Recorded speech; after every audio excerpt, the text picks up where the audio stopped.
Next మనం కరీంనగర్ వెళ్దాం. కరీంనగర్ పెద్దపల్లి జిల్లాలో అయితే ఉద్రిక్తత వాతావరణం అయితే ఏర్పడుతోంది. అయితే గ్రంథాలయ భవన శిలాఫలకం ఆవిష్కరించారు మంత్రి కుప్పలేశ్వర్.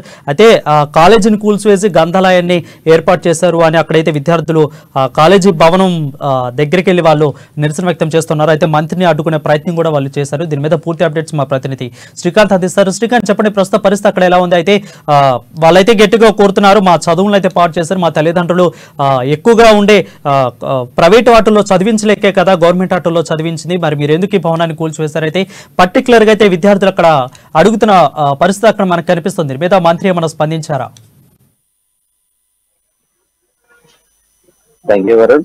పెద్దపల్లి జిల్లాలోని ప్రభుత్వ జూనియర్ కళాశాల ఆవరణలో జిల్లా గ్రంథాలయాన్ని ఏర్పాటు చేయడానికి అయితే ఈ రోజు సంక్షేమ శాఖ మంత్రి కొప్పుల ఈశ్వర్ తో పాటు స్థానిక ఎమ్మెల్యే దాసరి మనోహర్ రెడ్డి, పుట్ట మధు వీళ్ళంతా కూడా కార్యక్రమంలో పాల్గొనడం జరిగింది. ఈ సందర్భంగా అక్కడ ఒక స్వల్ప వివాదం నెలకొంది. విద్యార్థి సంఘ నాయకులంతా కలిసి ఆ ఆవరణ మంత్రిని అడ్డుకోవడానికైతే ప్రయత్నించిన పరిస్థితి అయితే నెలకొంది. అంటే గత 6 సంవత్సరాల నుంచి కూడా తాము పోరాటం చేస్తున్నాము, ఆ స్థానికంగా ఉన్న ఆ కళాశాల భవనము ఆ శిథిలావస్థలో ఉన్నప్పటికీ తాము ఎన్నో సార్లు పోరాటాలు చేసినప్పటికీ కూడా ప్రభుత్వం స్పందించకుండా అశ్రద్ధ చేసి ఇప్పుడు లేని కదా అంటే ఇప్పుడు స్థానికంగా ఉన్న కళాశాల బదులు కొత్తగా గ్రంథాలయాన్ని ఏర్పాటు చేయడం, గ్రంథాలయానికి నిధులు వెచ్చించడం ఎందుకు అని చెప్పేసి వాళ్ళంతా ఒక ఆగ్రహం వ్యక్తం చేసిన పరిస్థితి అయితే నెలకొంది. అంటే విద్యాలయాలు చదువుకు నిలువు అంటే ఎక్కడెక్కడి నుంచో కూడా ఆ చుట్టుపక్కల ప్రాంతాల నుంచి కూడా విద్యార్థులు తమ భవిష్యత్తు బాగుండాలని చెప్పేసి ఆ లక్షల ఫీజులు కట్టలేని పరిస్థితులలో ఇలాంటి ప్రభుత్వ పాఠశాలలు కానీ కళాశాలను కానీ ఆశ్రయిస్తూ ఉంటారు. ఇలాంటి కళాశాలలు ప్రభుత్వ పాఠశాలలలో మౌలిక వసతులు కరువైనా కూడా చాలా ఇబ్బందులకు ఎన్నో వ్యయ ప్రయాసాలకు ఓర్చి కూడా విద్యార్థులు ఈ కళాశాలలో కూడా విద్యను అభ్యసిస్తూ ఉంటారు. అలాంటి తమకు చదువులకు నిలయంగా ఉన్న కళాశాల భవనాన్ని కూల్చివేసి ఆ ప్రాంతంలో మళ్ళీ లైబ్రరీని కట్టడం ఎంతవరకు సమంజసం అని చెప్పేసి విద్యార్థులు ఆగ్రహం వ్యక్తం చేసిన పరిస్థితి. ఈ సందర్భంగా అడ్డుకునే ప్రయత్నం కూడా చేశారు. పోలీసులు జోక్యం చేసుకుని ఆ విద్యార్థులను అడ్డుకునే ప్రయత్నం కూడా జరిగింది. ఈ సమయంలో కూడా ఆ స్వల్ప వాగ్వాదం కూడా అంటే విద్యార్థులకు ఆ పోలీసులకు స్వల్ప వాగ్వాదం కూడా చూస్తుంది. అంటే ఇది కొత్తేమి కాదు, కరీంనగర్ జిల్లా కేంద్రంలో కూడా ఎన్నో ఏళ్ల చరిత్ర గల మన దేశానికి ప్రధానమంత్రిని అందించిన ప్రభుత్వ జూనియర్ కళాశాల ఆర్ట్స్ కళాశాల కరీంనగర్ జిల్లా కేంద్రంలో ఉన్న ఆర్ట్స్ కళాశాల కూడా గతంలో ఇదే తరహా ఇలాంటి ఘటన కూడా చోటు చేస్తుంది.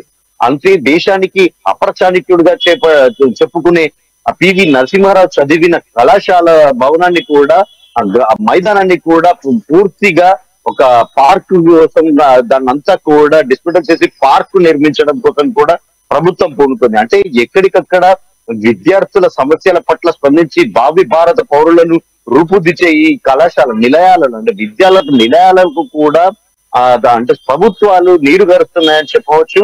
ఈ తరహాలోనే ఈ రోజు పెద్దపల్లి జిల్లాలోని ప్రభుత్వ జూనియర్ కళాశాల విద్యార్థి నిలయం అంటే గర్ల్స్ కళాశాలకు సంబంధించి ఈ ఘటన చోటు చేస్తుంది. అంటే ఎక్కడికక్కడ మౌలిక వసతులు కల్పించాల్సింది పోయి తిరిగి మళ్ళీ ఆ విద్యాలయాలను నీరుగార్చుతున్న పరిస్థితి అయితే తెలంగాణ ప్రభుత్వం చేస్తుందని చెప్పేసి విద్యార్థులు పోరాటాలు చేస్తున్న పరిస్థితులు కూడా నెలకొన్నాయి.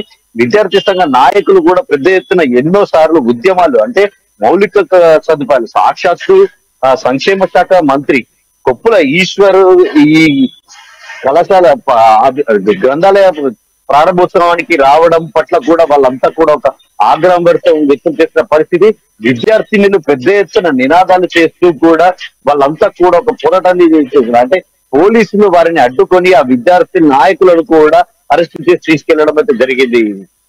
వరుణ్, కాలేజీ ఎందుకు కూల్చివేశారు? అక్కడ అధికారులు విద్యార్థులకు కానీ అక్కడ ఉన్న అధికారులు కానీ అక్కడ చదువుకున్న పిల్లలకు కానీ వాళ్ళకి ఏమన్నా వివరణించే ప్రయత్నం ఏమి చేస్తారో? ఎందుకు కూల్చివేయాల్సి వచ్చింది అసలు కాలేజీని? అభివృద్ధి మాటున ఇదంతా కూడా జరుగుతుందని మనం చెప్పవచ్చు. అభివృద్ధి పేరుతో కూడా అంటే ఇప్పుడు కొత్తగా గ్రంథాలయ భవనాన్ని నిర్మించాల్సి ఉంటుంది కాబట్టి ఆ కళాశాల సమీపంలోని ఆ గ్రౌండ్ కి సమీపంలో కూడా ఈ కొత్తగా గ్రంథాలయాన్ని నిర్మించేందుకు గాను ఈ చర్యలు తీసుకుంటున్నట్టుగా కూడా వాళ్ళు చెప్తున్న పరిస్థితి నెలకొంది. అయితే విద్యార్థినులు మాత్రం తమకు ఉన్న కళాశాల భవనాన్ని ఆధునీకరించి మౌలిక వసతులు కల్పిస్తే చాలని కొత్తగా ఈ ప్రాంతంలో ఇలాంటి గ్రంథాలయం ప్రస్తుతం అవసరం లేదని చెప్పేసి వాళ్ళు ఒక వాదన వినిపిస్తున్న పరిస్థితి. శిథిలావస్థలు అంటే గత 6 సంవత్సరాల నుంచి కూడా ఈ భవనాన్ని ఆధునీకరించాలని చెప్పేసి వాళ్ళు ఒక పోరాటం చేస్తున్నారు. విద్యార్థి సంఘ నాయకులు స్పష్టంగా చెప్తున్నారు, 6 సంవత్సరాల నుంచి కూడా ఈ స్థానిక కళాశాలను మరమ్మతులు చేపట్టి ఆధునీకరించాలని చెప్పేసి కూడా వాళ్ళు ఒక పోరాటం చేసినప్పటికీ ప్రభుత్వం నుంచి ఇప్పటి వరకు కూడా ఎలాంటి స్పందన లేకుండా పోయింది.